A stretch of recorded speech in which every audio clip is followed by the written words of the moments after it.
Според резултатите, Министерката за финансии Нина Ангеловска најверојатно нема да одобри буџет поголем од 4 милиарди евра, иако во првичната верзија на буџетот, која не беше усвоена на владина седница, брањата на министрите се поголеми и достигнуваат сума од околу 4,4 милиарди евра.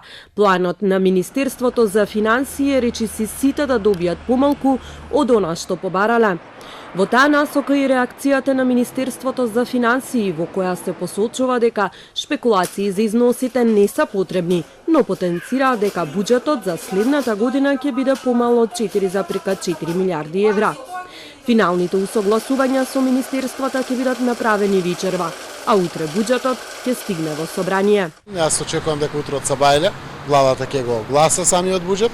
Многу сме на самиот крај и сум среќен што мојата земја, нашата земја има ваква капацитетност да создаде ваков буџет во кој што дефинитивно ќе испроектираме убава економска година со изричито вложување во човечкиот капитал.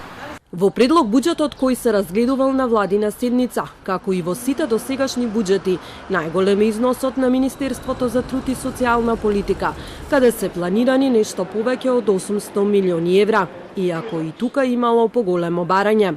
Во буџетот на ова министерство предвидени се суми за владините мерки за намалување на сиромаштија, како што е минималната плата и субвенции за повисоки плати.